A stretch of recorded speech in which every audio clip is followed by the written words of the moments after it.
프롤로그 오래된 서랍 속에서.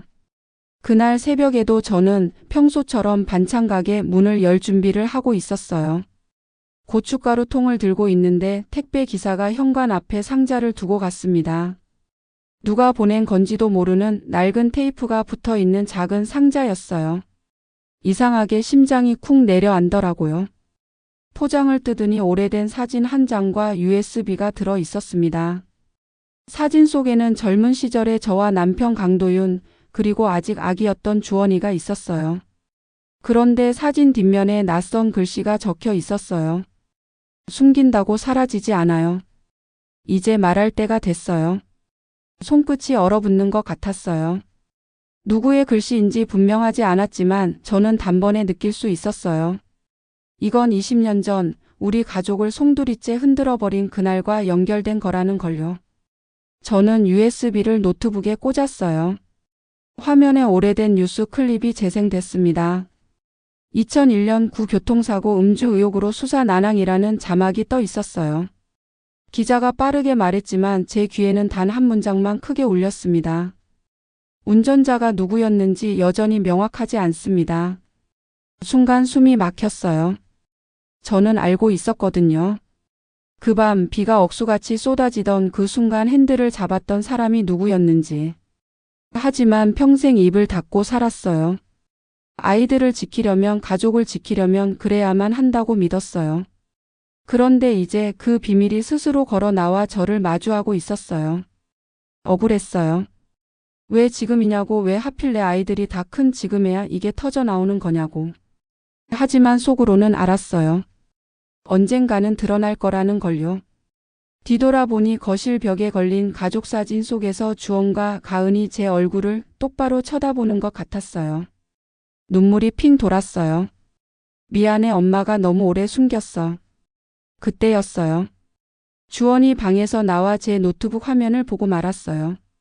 순간 제 심장이 내려앉는 소리가 들렸습니다. 엄마, 이게 뭐예요? 왜 뉴스에 아빠 이름이 나와 있어요? 저는 대답하지 못했어요. 손이 덜덜 떨리고 입술이 바싹 말라붙었어요. 이제 더는 피할 수 없다는 걸 직감했어요. 주원이 제 노트북 화면을 뚫어지게 보고 있었어요. 화면 속 앵커 목소리가 운전자가 누구인지 여전히 불명확합니다. 라고 또박또박 박혔고 그 말 한 줄이 제 가슴에 모처럼 들어앉았어요. 저는 본능적으로 덮개를 닫으려 했는데 주원이 제 손목을 먼저 잡더라고요. 손등에 핏줄이 도드라지도록 힘이 들어가 있었어요. 엄마, 이게 뭐예요? 아빠 이름이 왜 여기 나와요? 음주 의혹은 또 뭐예요? 혀끝이 말라붙어 있었어요. 그때 오래된 일이야. 다 끝났던 일이에요. 그렇게 말하자 제 목소리가 제 것 같지 않게 떨리더라고요. 끝났다니요? 끝나지 않았다는 걸 제가 제일 잘 알고 있었어요. 저는 억지로 미소를 지으려다 포기했어요. 미소를 만들기엔 입술이 너무 무거웠어요. 거실에 발소리가 하나 더 섞였어요. 가은이가 야간 근무 교대하고 들어와 방에 가려다가 멈췄더라고요. 하얀 운동화 바닥에 응급실 바닥의 소독약 냄새가 아직 남아 있었어요. 무슨 일이에요? 라고 묻는 목소리가 이상하게 차가웠어요.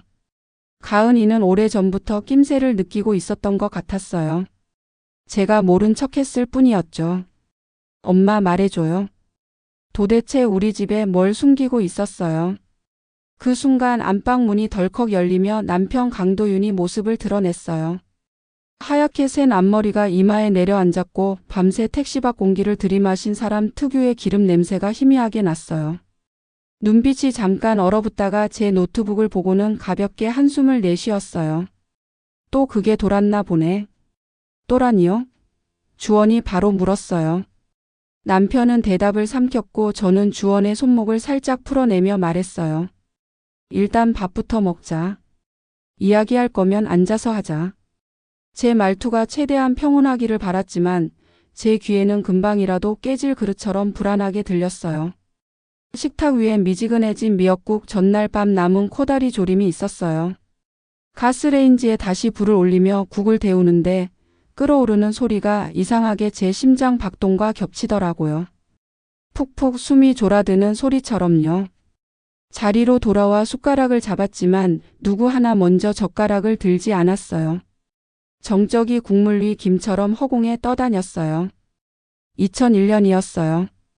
제가 먼저 입을 열었어요. 그날 비가 많이 왔어요. 고속화도로에서 접촉사고가 있었고 뉴스에도 나왔었죠. 운전자가 명확하지 않다고. 주원이 눈을 치켜떴어요. 가은은 제 눈썹 끝만 뚫어지게 보고 있었어요. 그날 우리가 그 근처에 있었던 건 사실이에요. 근데 그 뒤 얘기는 쉽게 말할 수가 없네. 남편이 낮게 끼어들었어요. 그만하지. 그 한마디가 제 속에서 불을 질렀어요. 언제까지 그만할 건데요? 애들은 다 컸어요. 어차피 듣게 될 거예요.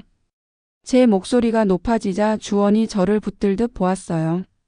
엄마, 제발 숨기지 마요. 저는 물 한 모금을 삼키고 말을 이었어요. 그날 우린 차 안에 있었고 우린 무서웠어요.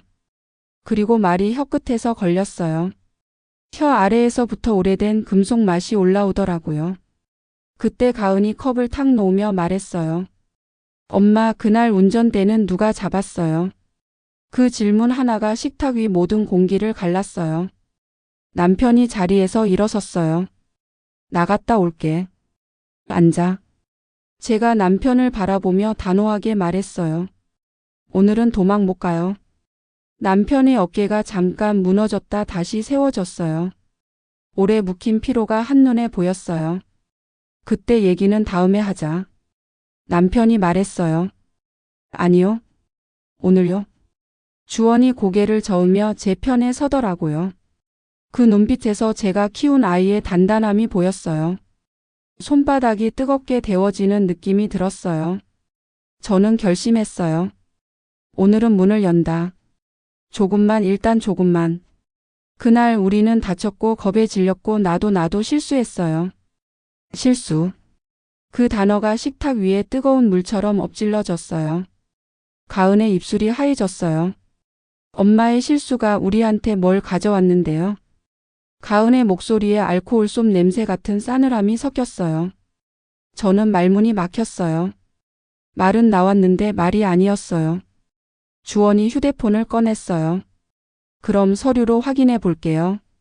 엄마, 우리 가족관계 증명서, 초본, 전입기록 전부 다시 떼요.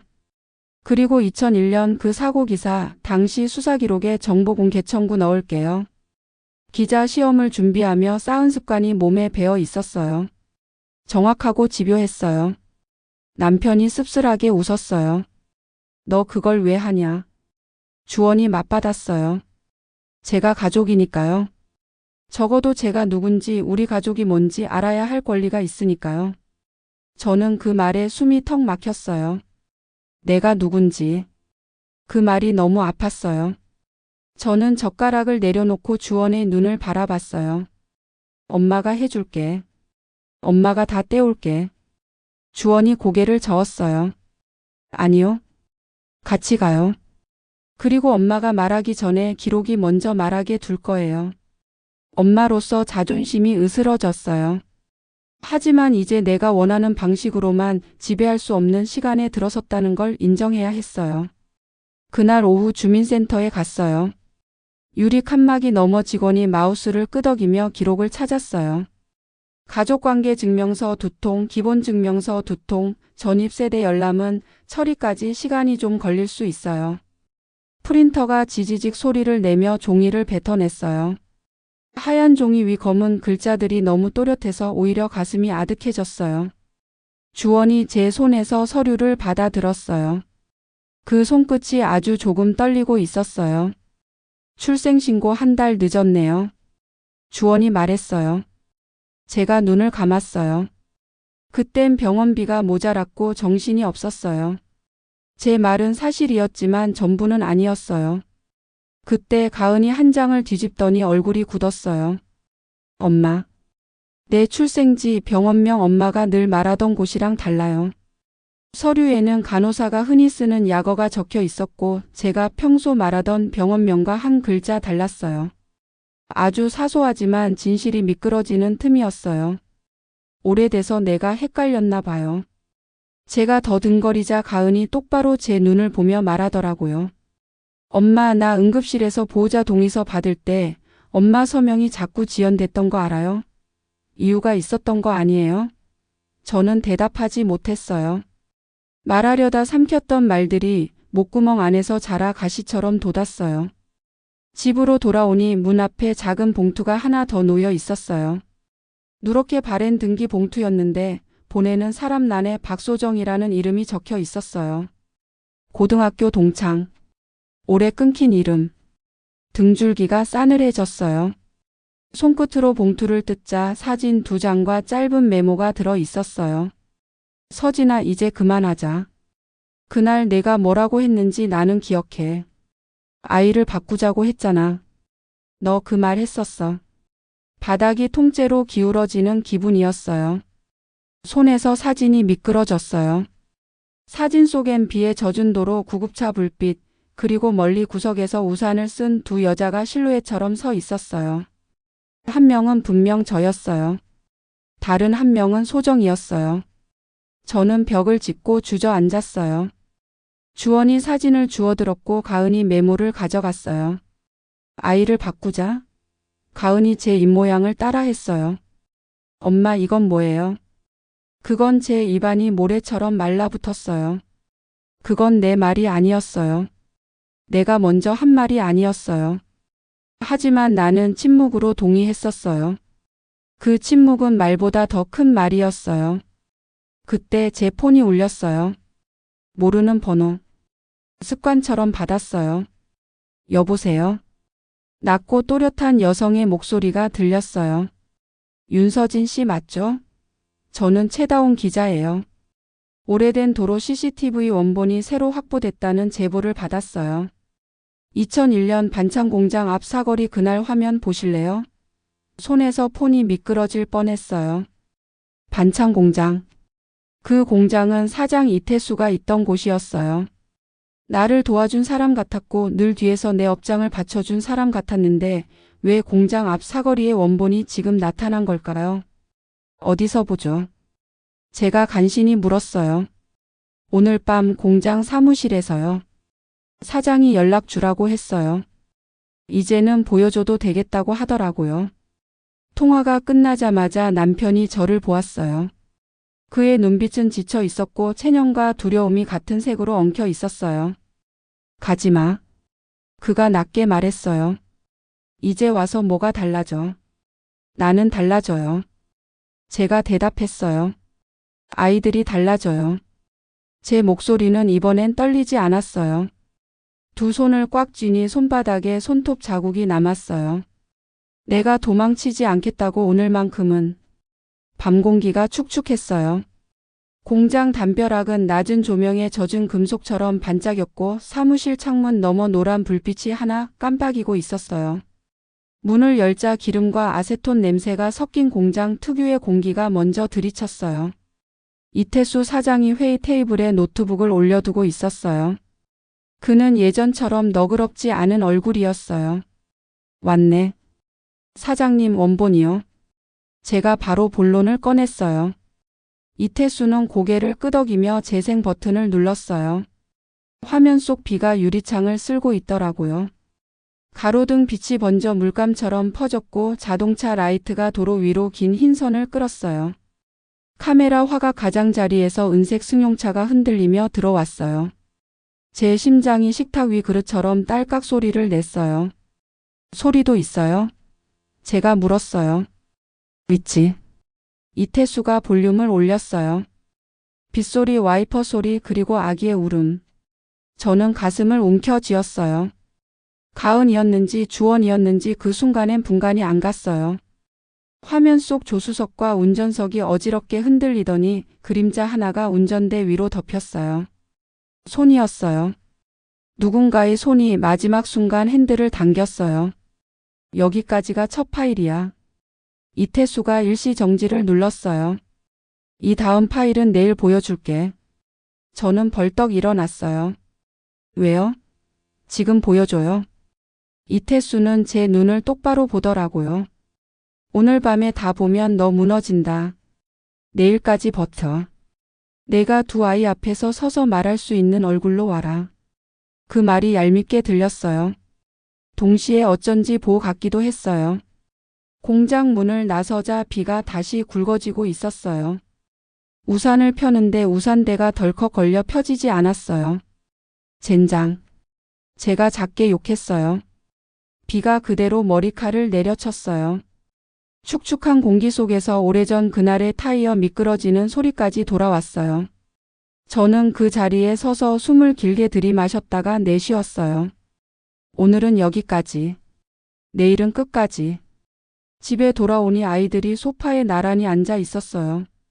가은은 팔짱을 끼고 주원은 손에 볼펜을 쥔 채 메모를 하고 있었어요. 봤어요? 주원이 물었어요. 반은. 제가 대답했어요.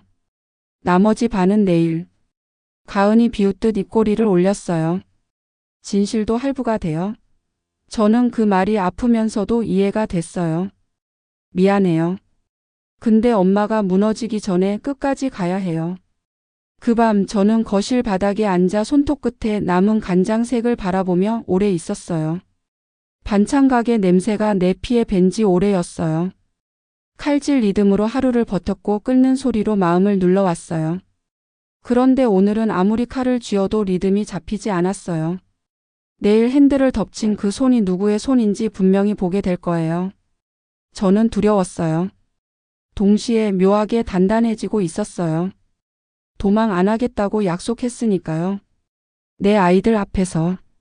창밖 빗소리가 얇은 유리컵을 두드리듯 잔잔해졌어요. 저는 불을 끄고 소파에 몸을 말았어요. 그리고 아주 작게 중얼거렸어요. 가르쳐줘. 내일 끝까지. 다음 날 아침 눈을 뜨자마자 창문 밖이 여전히 축축하게 젖어 있었어요. 빗줄기는 가늘어졌지만 땅은 밤새 쏟아낸 눈물로 번들거리고 있었어요. 제 마음도 딱 그랬어요. 억울함과 두려움 그리고 막연한 분노가 얽혀 있었는데 어디서부터 풀어야 할지 알 수가 없었어요. 식탁에 앉아 있는데 주원이 노트북을 들고 와 제 앞에 탁 내려놨어요. 엄마, 어제 서류만으로는 부족해요. 전입 전출 이력까지 확인해야 해요. 가족관계 등록부엔 안 나오지만 주민센터 기록엔 남아 있더라고요. 저는 순간 숨이 막혔어요. 그 기록엔 제가 평생 숨기려 했던 아이들을 데려왔던 날짜가 선명히 남아 있을 거라는 걸 알고 있었거든요. 주원아, 그건 그냥 행정착오였을 수도 있어. 괜히 상처만 커질 거야. 제가 애써 말했지만 주원의 눈빛은 이미 결심으로 단단히 굳어 있었어요. 엄마, 상처는 이미 있어요. 이제는 진실만 필요한 거예요. 주민센터로 향하는 길 가은도 따라 나섰어요. 늘 피곤한 얼굴로 다니던 딸이었는데 오늘은 이상하게 눈빛이 날카로웠어요. 제가 괜히 말을 꺼냈습니다. 가은아, 너도 꼭 같이 가야겠니? 가은이 씁쓸하게 웃었어요. 응급실에서 보호자 동의서 받을 때마다 느꼈어요. 엄마가 내 엄마가 맞나, 왜 이렇게 서명하는 걸 망설이실까? 지금은 확인해야겠어요. 그 말에 제 심장이 철렁 내려앉았어요. 저는 그 순간 깨달았어요. 아이들은 이미 오래전부터 무언가를 눈치채고 있었구나. 제가 입을 꾹 다문 채 외면했을 뿐이었어요. 주민센터 창구에 앉아 서류를 신청했어요. 직원이 마우스를 빠르게 움직이더니 기록을 출력해 줬습니다. 종이를 받아든 순간 제 손끝이 차갑게 굳었어요. 주원과 가은이 동시에 눈을 내리깔며 글자를 읽었고 곧 고개를 들었을 때 두 아이의 얼굴은 제가 한 번도 본 적 없는 낯선 얼굴이 되어 있었어요. 엄마, 왜 주원의 전입일이 내 출생보다 빠르죠? 가은이 물었어요. 그리고 왜 내 출생신고 병원이 엄마가 늘 말하던 병원이 아니에요? 저는 아무 대답도 할 수 없었어요. 목구멍에서 자꾸만 쇳덩이 같은 게 걸려 올라오는데 뱉어낼 수가 없었어요. 주원이 조용히 말했어요. 엄마, 이건 그냥 착오가 아니에요. 누군가 의도적으로 바꾼 거예요. 그게 아빠인지 엄마인지 이제 알아야겠어요. 집에 돌아왔을 때 누군가 현관 앞에 봉투를 두고 갔어요. 보자마자 심장이 덜컥 내려앉았어요. 박소정이라는 이름이 적혀 있었거든요. 저는 봉투를 열었어요.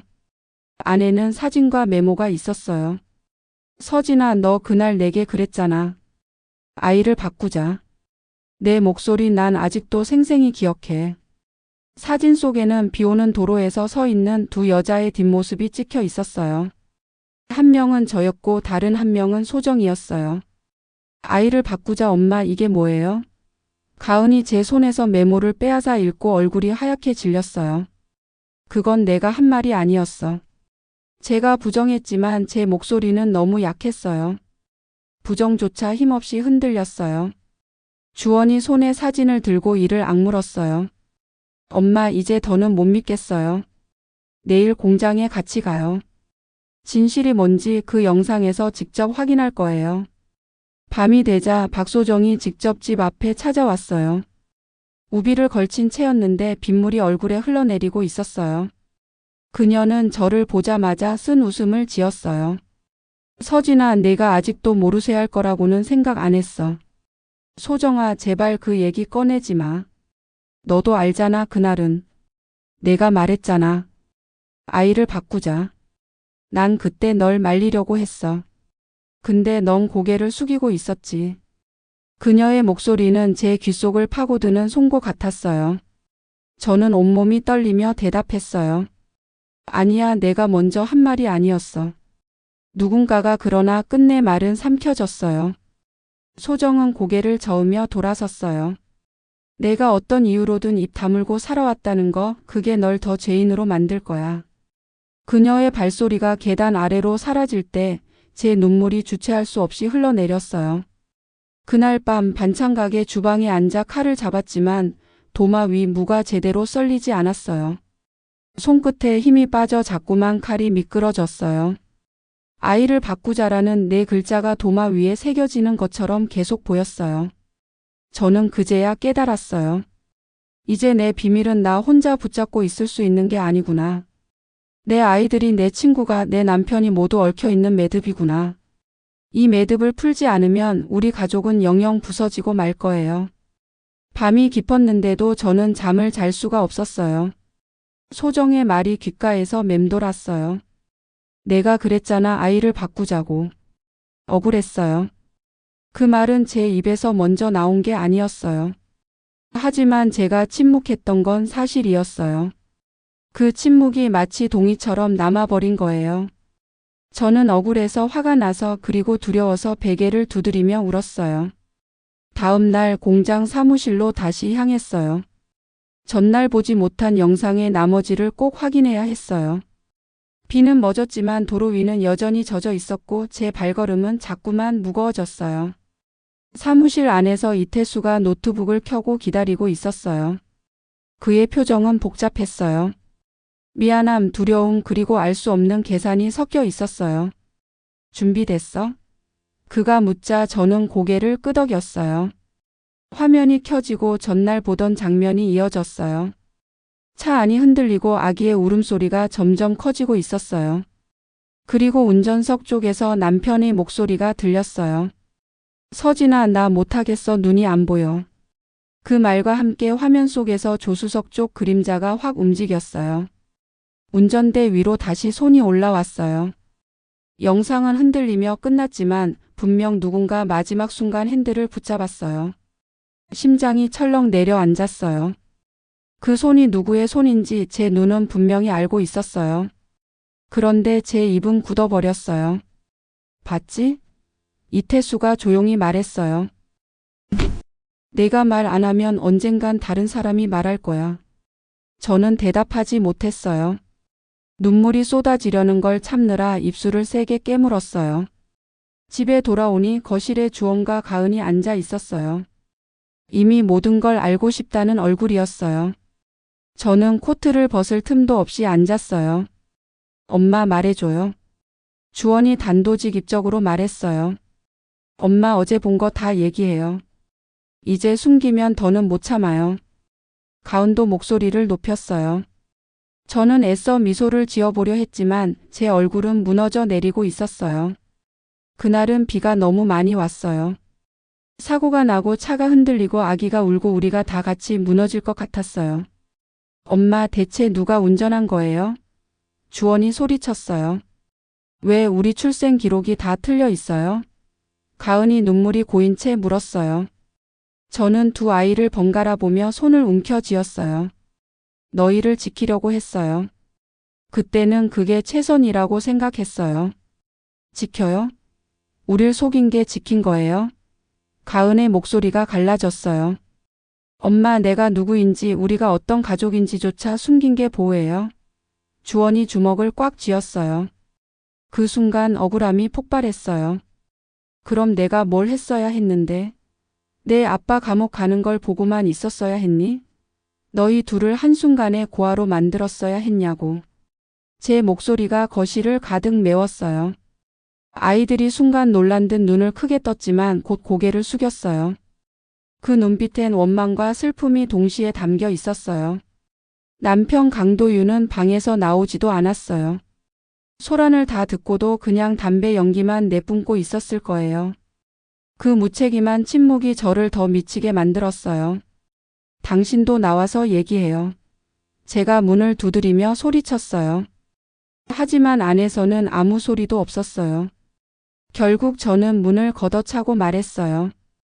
당신은 평생 숨어만 살 거예요. 내가 다 떠안고 내가 다 욕먹게 두고. 이제 그만 좀 해요. 문이 덜컥 열리더니 남편이 창백한 얼굴로 서 있었어요. 눈은 벌겋게 충혈돼 있었고 목소리는 낮고 기어 들어갔어요. 서진아, 난 겁이 났어. 지금도 겁이 나. 그 말이 오히려 제 속을 뒤집었어요. 나만 겁나지 않은 줄 알아? 나는 매일같이 그날을 떠올리며 살았어. 당신은 숨어 있었지만 나는 애들 눈을 보면서 버텼다고. 아이들은 말을 잃었어요. 주원은 눈물을 참으려는 듯 고개를 떨궜고 가은은 입술을 깨물며 제게 등을 돌렸어요. 그 뒷모습이 저를 더 아프게 했어요. 그날 밤 거실에 혼자 앉아 있자니 손끝이 계속 떨렸어요. 억울했어요. 분노가 치밀었어요. 하지만 또 한편으론 이제 진실을 드러내야 할 때라는 생각이 들었어요. 이대로는 우리 가족이 산산조각나고 말 거예요. 저는 스스로에게 중얼거렸어요. 내일 더는 숨기지 못해. 내일은 다 말해야 해. 그날 밤은 한치 앞도 보이지 않는 어둠 같았어요. 남편은 방으로 숨어버렸고 아이들은 거실에서 말도 하지 않은 채 앉아 있었어요. 고요했지만 그 고요가 더 끔찍했어요. 마치 모든 게 끝나버린 듯한 공기였어요. 잠시 후 주원이 자리에서 벌떡 일어났어요. 눈가가 빨갰지만 억지로 울음을 삼키며 큰 소리로 말했어요. 엄마, 전 오늘부터 따로 살 거예요. 더는 이렇게 속고 싶지 않아요. 제 인생은 제 거니까. 주원아, 제가 붙잡으려 했지만 주원은 손을 획 뿌리쳤어요. 놓으세요. 엄마가 뭘 지키려고 했는지 모르겠지만 그게 우릴 다 망가뜨렸어요. 가은도 자리에서 일어섰어요. 눈에 눈물이 가득 맺혀 있었어요. 나도 이제 엄마 말 못 믿겠어. 어릴 때부터 늘 이상했어. 항상 뭔가 숨기는 것 같았어. 엄마 눈빛이 늘 두려워했잖아. 그 말이 제 심장을 찔렀어요. 저는 주저앉아 머리를 감쌌어요. 억울했어요. 내가 이만큼 버텼는데 이 아이들이 왜 이렇게 내 등을 돌리나 싶었어요. 화가 치밀었어요. 그래. 내가 잘못했어. 내가 다 숨겼어. 근데 그게 다 너희 때문이었어. 너희를 지키려고 했던 거라고. 근데 이제 와서 왜 나만 욕해? 왜 나만 죄인이야? 제 목소리는 울음 섞인 비명 같았어요. 아이들이 움찔했지만 그 눈빛엔 연민보다 분노가 더 크게 자리 잡고 있었어요. 잠시 후 주원이 문을 열고 나갔어요. 철문이 쾅 닫히는 소리가 제 가슴까지 내려앉는 듯 울렸어요. 가은도 가방을 챙기더니 신발을 신었어요. 가은아, 너까지 그러지 마. 제발 너만은 남아 있어줘. 제가 애원하듯 말했지만 가은은 눈을 마주치지 않고 말했어요. 엄마, 난 늘 엄마한테서 덜 사랑받는다고 느꼈어. 지금 와서 보니까 그게 다 이유가 있었던 거네. 나도 이제 엄마 눈을 못 보겠어. 그 말과 함께 가은도 문을 나갔어요. 현관문이 닫히자 집안은 숨조차 쉬기 힘들 만큼 고요해졌어요. 저는 바닥에 무릎을 꿇고 엎드렸어요. 억울함이 목구멍을 막고 화가 머리를 치고 슬픔이 가슴을 후벼 팠어요. 나는 지키려고 했을 뿐이었는데 왜 아무도 몰라주지? 왜 나만 욕먹어야 하지?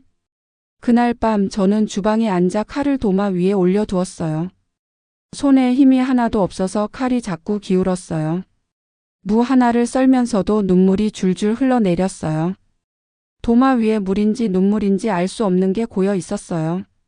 그리고 저도 모르게 속삭였어요. 아이를 바꾸자 그 말 내가 한 게 아니었는데. 누구의 목소리였는지 머릿속이 뒤엉켰어요. 하지만 분명한 건 그날 누군가 그 말을 했고 저는 아무 말도 하지 않았다는 거예요. 침묵이 제 죄였어요. 시간이 새벽으로 넘어가자 저는 창문을 열었어요. 축축한 공기가 방 안으로 스며들었어요.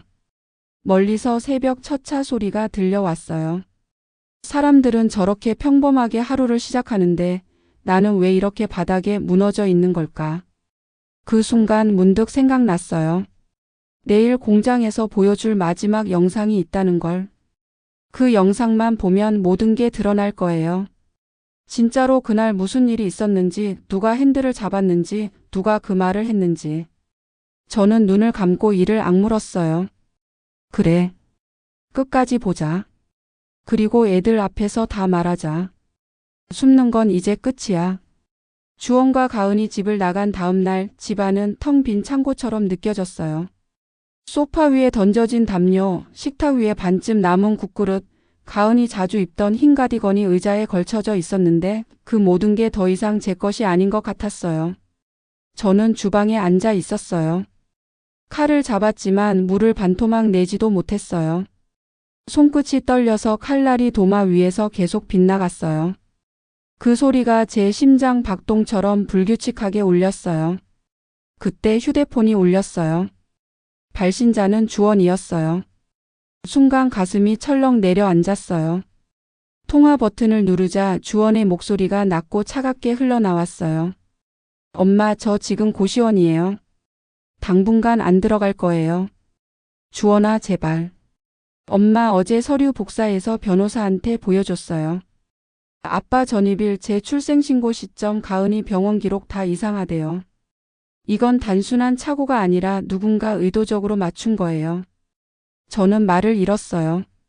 억울했어요. 그렇게까지 해야 했나 싶었어요. 주원아, 엄마가 말해줄게. 그냥 기다려줘. 아니요. 이제는 엄마 말보다 기록을 믿을 거예요. 뚝 통화가 끊겼어요. 저는 휴대폰을 손에 쥔 채 주저앉았어요. 온몸이 축축하게 젖은 것 같았어요. 저녁 무렵 가은이도 연락이 왔어요. 문자 한 줄이었어요. 엄마, 당분간 친구 집에 있을게. 연락하지 마. 손끝이 찢어지는 것 같았어요. 저는 답장을 쓰려다 지웠어요. 지웠다 쓰고 또 지웠어요. 결국 아무 말도 보내지 못했어요. 억울했어요. 분노가 치밀었어요. 왜 내가 평생 지켜온 가족한테 이렇게 배척당해야 하는지. 하지만 한편으로는 그 아이들의 상처가 너무 또렷해서 뭐라고 할 수 없었어요. 그날 밤 남편 강도윤이 거실로 나왔어요. 술 냄새가 진동했어요. 그는 소파에 털썩 앉더니 머리를 감싸 쥐었어요. 서진아, 우리가 너무 오래 숨겼어. 이제 끝내자. 이제 와서 당신이 그런 소리 해? 나는 매일매일 죄책감에 시달리며 살았어. 당신은 그냥 술로 잊었잖아. 제 목소리가 떨렸어요. 남편은 대답 대신 고개를 떨궜어요. 그의 침묵이 나를 더 미치게 만들었어요. 왜 나만 욕먹어야 해? 왜 나만 죄인처럼 살아야 해? 당신은 아무 말도 안 하고 숨어만 있었잖아. 남편이 낮게 대답했어요. 내가 운전대를 놓지 않았다면 지금 우리는 다 달라졌을 거야. 그 말에 제 온몸이 얼어붙었어요. 운전대를 놓지 않았다면. 저는 차갑게 되물었어요. 그럼 내가 대신 잡은 게 내 죄라는 거야? 내가 그때 안 잡았으면 당신 지금 여기 앉아 있을 수 있었겠냐고. 우리의 눈빛이 부딪히는 순간 그동안 눌러왔던 분노가 폭발했어요. 저는 억울해서 분노해서 목이 터져라 울부짖었어요. 나는 당신까지 지키려 했다고. 근데 왜 나만 이렇게 욕을 먹어야 하는데? 바닥에 주저앉은 채 저는 스스로에게 중얼거렸어요. 아이를 바꾸자 그 말은 내가 한 게 아니었어. 내가 그때 침묵했던 게 죄였던 거야. 그래도 나는 그 애들을 지키려 했던 건데. 눈물이 도마 위로 떨어졌어요. 그 위에서 썰려 있던 무 조각이 젖어 있었어요. 그 젖은 무 조각이 꼭 제 심장 같았어요. 부서지고 갈라지고 제 모양을 잃어버린. 주원이 고시원에서 변호사와 상담을 했다는 얘기를 들은 날 제 마음은 무너져 내렸어요. 이제는 집 안에서만 터질 줄 알았던 비밀이 바깥 세상으로 흘러나가고 있다는 두려움이 몰려왔어요. 저녁 무렵 주원이 집에 들렀어요. 문을 열고 들어온 주원은 얼굴이 딱딱하게 굳어 있었어요. 눈 밑엔 다크서클이 짙게 내려앉아 있었지만 그 눈빛은 강하게 빛나고 있었어요. 엄마. 기록은 거짓말을 안 해요. 주원이 제 앞에 종이 뭉치를 내려놓았어요. 가족관계 등록부 사본, 전입세대 열람 기록, 그리고 출생증명서 복사본이었어요. 여기 보세요. 아빠 전입일은 1992년, 제 출생신고는 1993년인데 병원 기록에는 제가 태어난 날짜가 1992년 11월로 돼 있어요. 근데 왜 출생신고가 그렇게 늦게 올라갔을까요? 저는 억울해서 목이 탔어요. 그건 그때 형편이 어려워서 돈이 없어서 늦었어. 그게 다야. 주원이 눈을 치켜뜨며 말했어요. 그럼 왜 가은이 기록은 출생병원이 다르게 돼 있어요? 엄마가 늘 말하던 병원이랑 다르잖아요. 우연이라고요? 가은이 옆에서 씁쓸하게 웃었어요. 어릴 때부터 이상했어. 엄마는 내 생일 축하할 때마다 늘 망설였어. 왜 그런가 했는데 이제 알겠네. 엄마 마음속에서 나는 항상 낯선 아이였던 거야. 가은아, 그런 말 하지 마. 너는 내 딸이야. 한 번도 아니었던 적 없어. 제가 다급하게 말했지만 가은은 고개를 저었어요. 딸이면 뭐해요? 나는 늘 주원 오빠보다 덜 사랑받았어요. 아플 때도 엄마는 오빠만 챙겼잖아. 나에겐 늘 참아라, 내가 동생이니까라고 했잖아. 저는 눈물이 왈칵 터졌어요. 그게 다 널 지키려고 한 거였어. 오빠가 더 약해 보였으니까. 아니에요. 엄마 눈에는 내가 친딸이 아니라서 그랬던 거겠지. 가은의 목소리가 칼처럼 날카로웠어요. 그 순간 제 억울함이 폭발했어요. 아니라고 했잖아. 너는 내 딸이야. 나는 널 낳았어. 근데 주원이는. 말이 목구멍에서 멎었어요. 주원이 날카롭게 물었어요. 저는 뭐예요, 엄마? 저는 누구예요? 저는 두 손으로 얼굴을 감쌌어요. 입 밖으로 나올 뻔한 진실을 간신히 삼켰어요. 하지만 아이들은 이미 눈빛으로 알아버린 것 같았어요. 그때 현관문 초인종이 울렸어요. 문을 열자 박소정이 서 있었어요. 그 얼굴은 오래된 상처를 긁어내는 듯 굳어 있었어요. 서진아, 얘기 좀 하자. 저는 입술을 깨물었어요. 지금은 안 돼. 안 되긴 뭐가 안 돼.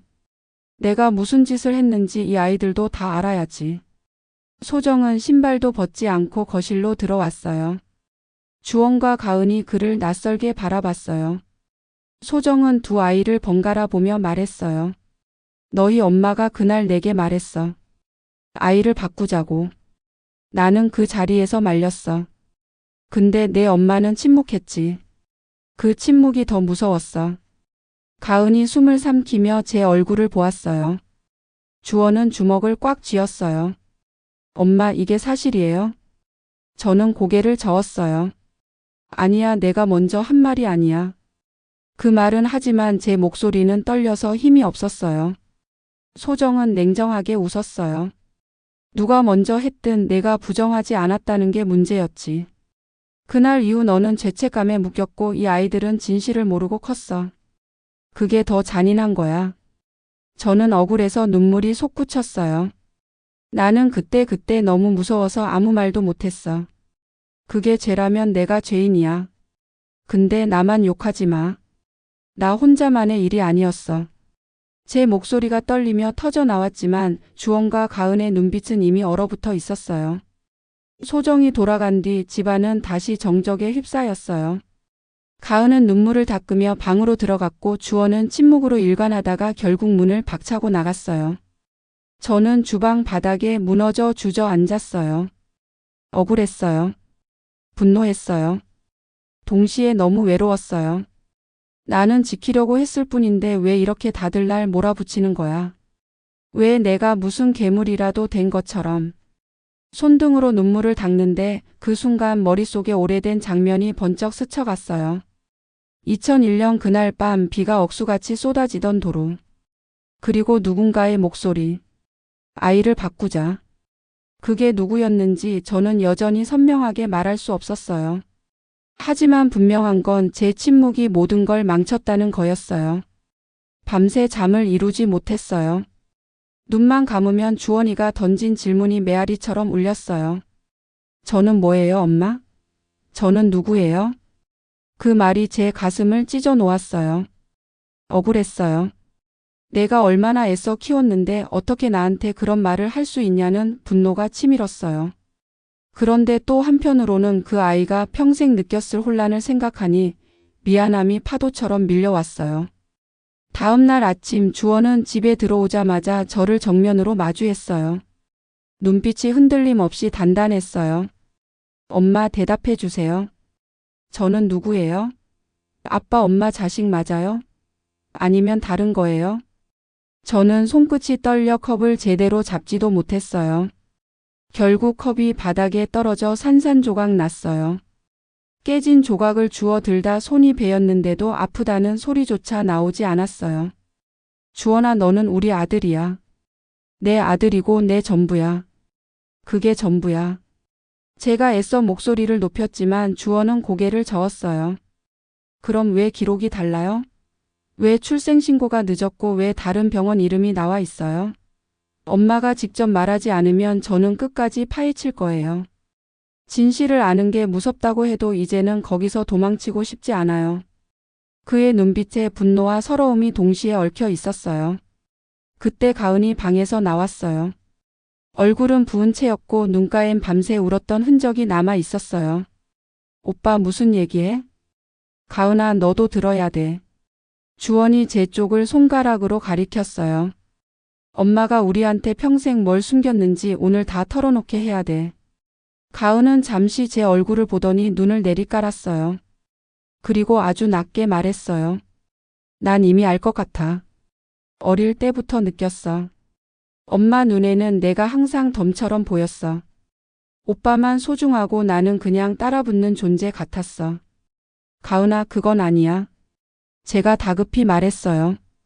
아니에요, 엄마. 가은이 고개를 세게 저었어요. 내가 아플 때도 엄마는 늘 오빠부터 챙겼어. 내가 수술대에 올랐을 때도 엄마는 오빠 걱정을 더 했잖아. 나를 사랑하지 않은 게 아니라는 건 알아요. 그런데 엄마 눈빛에서 항상 나는 두 번째였어요. 이유가 뭐예요? 내가 친딸이 아니라서 그런 거예요. 그 말에 제 숨이 멎었어요. 억울했어요.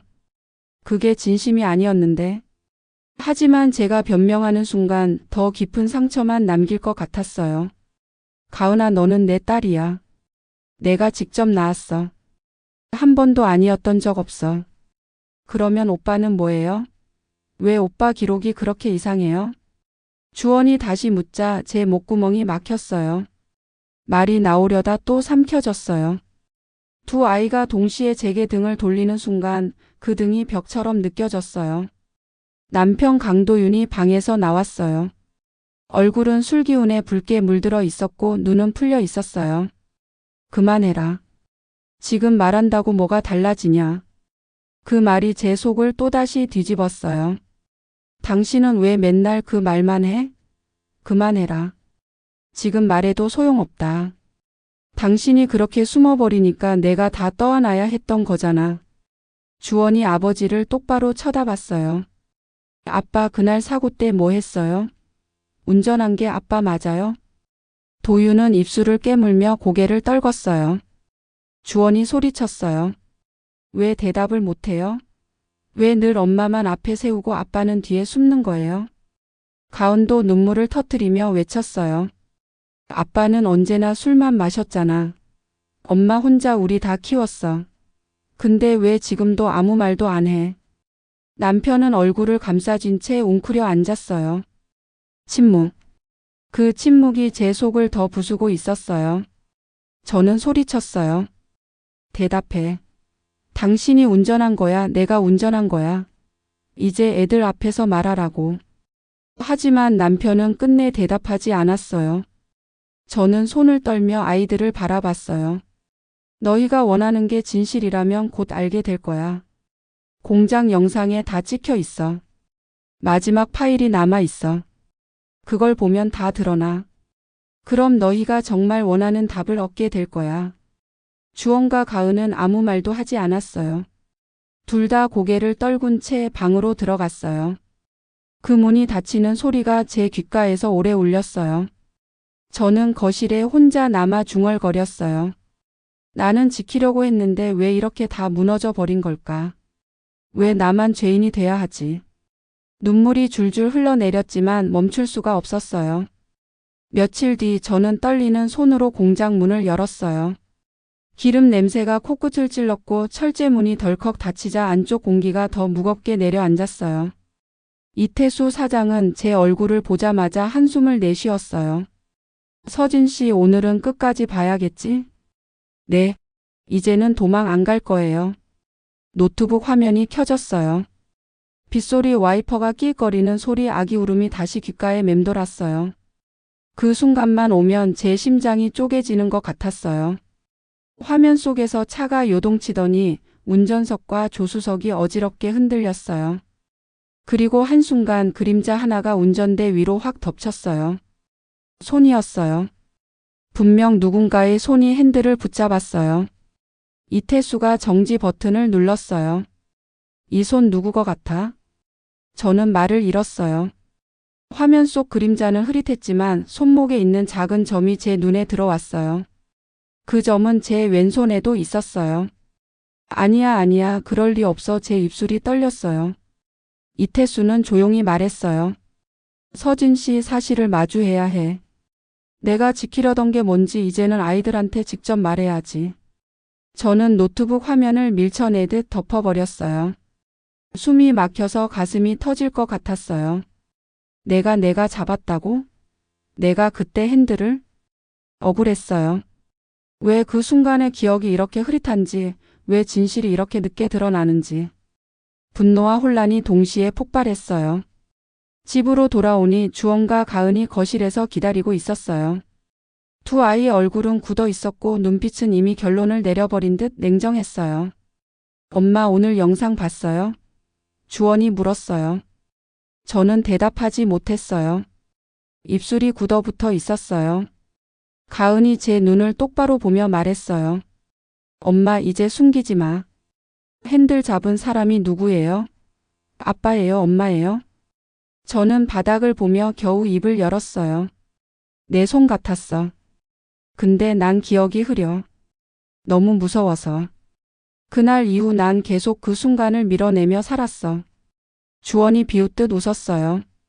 엄마, 결국 지금까지 우리를 속였다는 거네요. 자신이 뭘 했는지도 모르면서 평생 진실을 묻어두고 살았다는 거잖아요. 가은도 눈물을 글썽이며 말했어요. 엄마, 나도 이제는 어떻게 엄마를 믿어야 할지 모르겠어. 그 말이 제 심장을 찢어 놓았어요. 억울했어요. 나는 지키려고 했을 뿐인데 왜 이 아이들은 나를 괴물처럼 몰아붙이는 걸까? 저는 소리쳤어요. 그래, 내가 잘못했어. 내가 숨겼어. 근데 너희가 알아?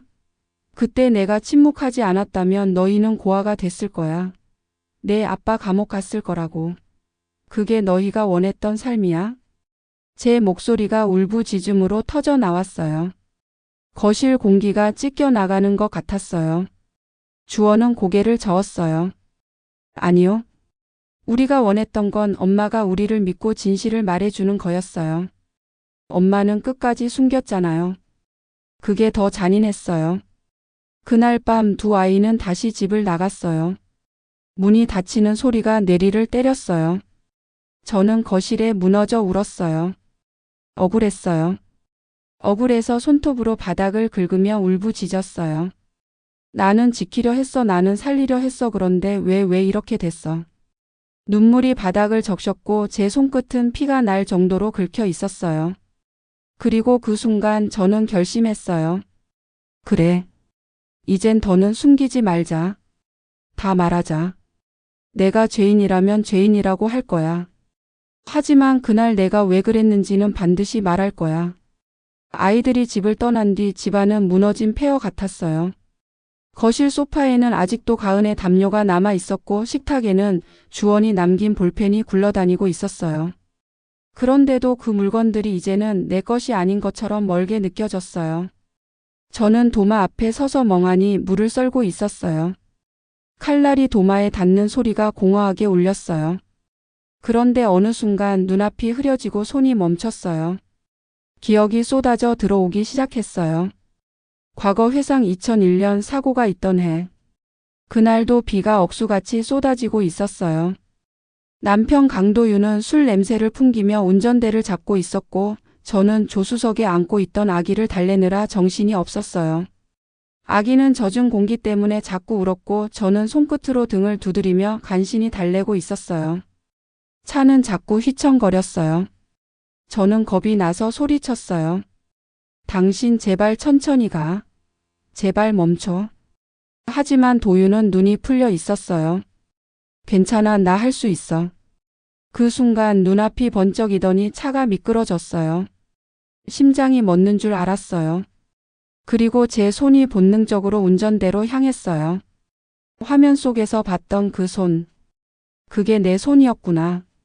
사고 이후 경찰 조사가 시작됐어요. 하지만 운전자가 누구인지 명확히 가려지지 않았어요. 도윤은 술에 취해 기억을 흐릿하게 말했고 저는 아무 말도 하지 않았어요. 그때 친정엄마 김명자가 저를 찾아왔어요. 그녀의 얼굴엔 피곤함과 두려움이 묻어 있었어요. 서진아, 지금이라도 솔직하게 말해. 내가 핸들을 잡았던 거야? 아니면 내 남편이었어? 저는 고개를 떨궜어요. 말할 수가 없었어요. 그 순간 엄마가 낮게 속삭였어요. 그럼 아이들만이라도 지켜야지. 너도 알잖아. 주원이는 도윤이 형의 아이였다는 거. 그 말이 제 귀를 찢었어요. 뭐라고 했어요? 엄마 지금 뭐라고 했어? 엄마는 담담하게 말했어요. 내 시댁이 감당 못해서 맡긴 아기였잖아. 내가 그 아이를 키우기로 했던 거잖아. 가은이는 내가 낳았고. 그때 저는 세상이 무너지는 것 같았어요. 엄마, 어떻게 그런 말을 그렇게 쉽게 해요? 나는 두 아이 다 내 자식으로 키우고 있었는데 왜 굳이 지금 그 얘기를 해요? 엄마는 차갑게 대답했어요. 서진아, 세상은 피를 무시하지 않아. 언젠가는 다 드러나. 그 전에 네가 선택을 해야 해. 아이들 인생을 위해서라도 누구 하나는 다른 사람으로 살아야 한다. 그때 엄마가 했던 말이었어요. 아이를 바꾸자. 저는 숨이 막혔어요. 그 말 나한테 하지 마. 난 못해. 하지만 엄마는 눈을 똑바로 뜨고 말했어요. 너는 이미 선택한 거야. 침묵하는 순간 내가 동의한 거야. 그 말이 제 가슴에 모처럼 박혔어요. 현재로 돌아와 저는 부엌에 서서 그때 기억을 떠올리며 숨이 가빠졌어요. 억울했어요. 그 말은 내가 한 게 아니었는데 결국 모두는 내가 한 말처럼 남아버렸어요. 눈물이 칼등 위에 똑 떨어졌어요. 그래, 내가 침묵했으니까. 내가 죄인이 맞아. 며칠 뒤 박소정이 다시 집 앞에 찾아왔어요. 우산을 접으며 현관에 서 있는 그녀의 얼굴은 차갑게 굳어 있었어요. 서진아, 아직도 버티고 있네. 근데 넌 알지? 내가 본 게 있어. 저는 숨을 몰아쉬며 대답했어요. 내가 본 게 다는 아니야. 내 기억이 다 맞다고 확신하지 마. 소정은 비웃듯 웃었어요. 그날 내 얼굴이 아직도 선해. 비 오는 도로 옆 내가 아이를 안고 있던 모습, 그리고 내가 나한테 속삭였잖아. 아이를 바꾸자고. 그 순간 제 속이 뒤집히는 것 같았어요. 억울해서 소리쳤어요. 그건 엄마가 한 말이었어. 내 입에서 나온 게 아니라고. 소정은 고개를 저으며 낮게 말했어요. 서진아, 사람들은 말보다 침묵을 더 무겁게 기억해. 넌 그날 아무 말도 안 했잖아. 그게 동의로 남은 거야. 그녀의 목소리가 제 귓속을 파고들었어요. 저는 눈물이 솟구쳐 나왔지만 억울함 때문에 더 울지 못했어요. 밤에 남편 도윤이 집으로 돌아왔어요. 술에 절은 얼굴로 소파에 앉아 한숨을 길게 내쉬었어요. 서진아, 이제 그만하자. 그냥 아이들이 원하는 대로 다 말하자. 저는 치를 떨며 대답했어요. 지금까지 내가 다 떠안았는데 이제 와서 왜 나한테만 다 말하래? 당신은 뭐 했어? 그날 당신이 운전대 잡았잖아. 술에 취해서 흔들리면서. 내가 옆에서 아이 안고 얼마나 무서웠는지 알아? 도윤은 고개를 떨군 채 중얼거렸어요. 난 겁났어. 경찰이 날 잡아가면 너랑 애들이 어떻게 살지, 그래서 그냥 모른 척했어. 그 말이 제 귀를 찢었어요. 모른 척?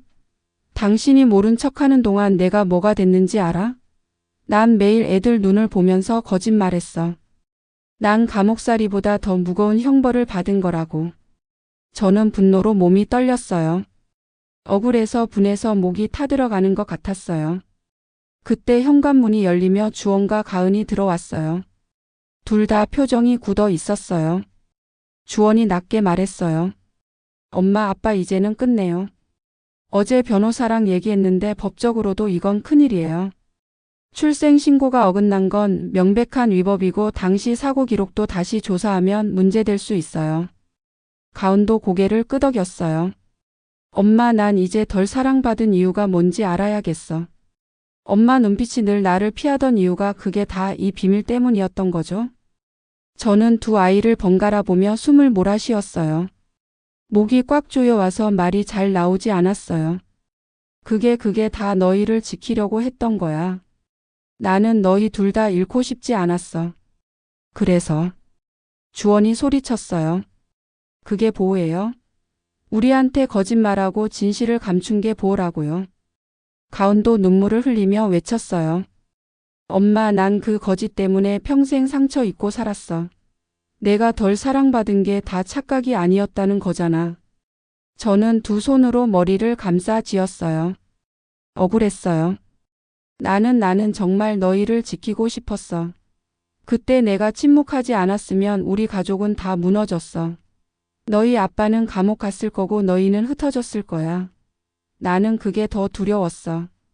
제 울부짖음이 거실 벽을 때렸어요. 그러나 두 아이의 눈빛은 여전히 차가웠어요. 그 순간 저는 깨달았어요. 내 침묵이 아이들을 지킨 게 아니라 오히려 아이들을 더 깊은 어둠 속에 가둬버렸다는 걸요. 주원이 제 앞에 서서 목소리를 높였어요. 엄마, 저는 도대체 누구예요? 제 이름은 강주원인데 제 피는 누구 거예요? 내가 진짜 아빠 아들 맞아요? 아니면 어디선가 버려진 애를 데려온 거예요? 그 질문에 제 온몸이 얼어붙었어요. 심장이 쿵 내려앉았고 숨이 막혔어요. 손끝이 얼음처럼 차가워졌어요. 주원아, 제발 그만. 그만 못해요. 지금까지 30년을 거짓으로 살았는데 제가 왜 그만둬야 해요? 엄마가 날 지킨다고 숨겼다는데 난 평생 내 정체도 모른 채 살았어요. 그게 보호예요. 그의 눈빛은 분노로 불타고 있었지만 그 속에는 깊은 상처와 서러움이 숨어 있었어요. 가은이 갑자기 울음을 터뜨렸어요. 오빠, 나도 상처 있었어. 엄마 눈빛이 날 피해가던 거 나도 다 느꼈어. 생일 때마다 내가 덜 중요한 사람 같았어. 늘 내가 동생이니까 양보해라는 말만 들었어. 내가 아팠을 때도 엄마는 오빠 걱정부터 했어. 그 말이 제 가슴을 찔렀어요. 억울했어요. 저는 눈물을 삼키며 말했어요. 가은아, 그건 내 오빠가 약해 보여서 그랬어. 늘 지켜줘야 할 것 같아서. 가은은 눈을 치켜뜨며 소리쳤어요. 아니에요. 오빠가 친아들이라서 그런 거잖아. 나는 그냥 덤이었던 거잖아. 저는 비명을 지르듯 대답했어요. 아니야. 넌 내 딸이야. 내가 직접 낳은 딸이야. 그 순간 공기가 멈춘 것 같았어요. 주원과 가은이 동시에 제 얼굴을 쳐다봤어요. 그럼 저는? 주원이 낮게 물었어요. 목소리가 떨리고 있었어요. 엄마, 저는 뭐예요? 나는 누구예요? 저는 대답을 하지 못했어요. 눈물이 솟구쳤지만 입은 굳어 있었어요. 억울했어요. 왜 나한테만 이런 질문을 던지는지, 왜 나만 죄인으로 몰리는지. 하지만 제 속 깊은 곳에서는 이제는 말해야 한다는 목소리가 울리고 있었어요. 그때 남편 강도윤이 방에서 나왔어요. 얼굴은 술로 붉었고 눈은 흐릿했어요. 그는 무겁게 입을 열었어요. 주원아, 내가 궁금해하는 건 사실. 저는 급히 끼어들었어요. 당신은 입 다물어. 하지만 주원은 이미 울먹이며 소리쳤어요. 아빠 말해요. 전 누구예요? 도윤은 결국 고개를 떨구며 중얼거렸어요. 넌 내 형의 아들이야. 내 친엄마는 오래전에 우리 곁을 떠났어. 내가 아기였을 때 우리가 맡았고 내 엄마가 서진이가 널 키운 거야. 순간 주원의 눈에서 눈물이 터져 나왔어요. 내가 아빠 아들이 아니라 삼촌 아들이라고요? 그래서 출생신고가 늦었고 그래서 기록이 뒤틀린 거예요? 저는 손을 뻗었어요. 주원아, 그래도 넌 내 아들이야. 내가 내 엄마야. 하지만 주원은 제 손을 뿌리치며 소리쳤어요. 아니에요. 엄마는 날 속였어요. 평생 거짓말로 날 키웠어요. 난 아무도 믿을 수가 없어. 그는 거실을 박차고 나가버렸어요. 문이 쾅 닫히는 소리가 제 심장을 찢어놨어요. 가은은 눈물을 흘리며 앉아 있었어요. 엄마, 그럼 진짜로 난 오빠보다 덜 사랑받은 게 맞았던 거네요. 엄마 눈에는 나는 그냥 덤이었던 거네요. 저는 두 손을 붙잡으며 애원했어요. 아니야, 가은아. 넌 내 뱃속에서 나온 아이야. 내가 널 낳았어. 그래서 더 지키고 싶었어. 하지만 내 오빠가 진짜 내 아들이 아니라는 걸 사람들이 알게 될까봐 늘 겁이 났어. 그래서 내가 손해보더라도 오빠를 먼저 챙긴 거야. 미안해, 가은아. 가은은 울면서 말했어요. 엄마, 난 오빠보다 덜 중요한 줄 알았어. 근데 진실은 오빠가 더 약했기 때문에 엄마가 오빠를 감싸준 거였네요. 근데 그게 날 더 외롭게 만들었어요. 저는 머리를 감싸쥐고 바닥에 주저앉았어요. 억울했어요. 나는 두 아이 다 지키려고 했는데 결국 둘 다 상처만 입혔어요. 눈물이 흐르며 제 입에서 독백처럼 흘러나왔어요. 나는 죄인인가 봐. 침묵이 죄였고 거짓이 죄였고 사랑조차 죄였어. 주원이 문을 쾅 닫고 나가버린 뒤 집안은 무너져 내린 폐허 같았어요. 가은은 소파에 멍하니 앉아 있었고 저는 바닥에 주저앉아 숨을 몰아쉬고 있었어요. 가은아, 제발 너만은 엄마 곁에 있어줘. 제가 애원하듯 말했지만 가은은 눈물이 가득 고인 눈으로 고개를 저었어요. 엄마, 나도 나가야겠어. 이 집에 있으면 나까지 무너질 것 같아. 그 말과 함께 가은도 짐을 챙겨 나갔어요. 현관문이 닫히자 집은 완전히 고요해졌어요. 숨소리조차 메아리처럼 허공에 울렸어요. 저는 거실 바닥에 엎드려 울부짖었어요. 나는 지키고 싶었을 뿐인데 왜 이렇게 됐어? 왜 내가 죄인으로 남아야 해? 억울했어요. 분노가 치밀었어요. 눈물이 흐르면서도 속에서 불이 치솟았어요. 그런데도 한편으론 알았어요. 그 모든 선택이 결국 내 침묵에서 비롯됐다는 걸. 그날 밤 전화를 받았어요. 발신자는 친정엄마 김명자였어요. 수화기 너머로 그녀의 쉰 목소리가 들렸어요. 서진아, 결국 이렇게 됐구나. 저는 이를 악물고 대답했어요.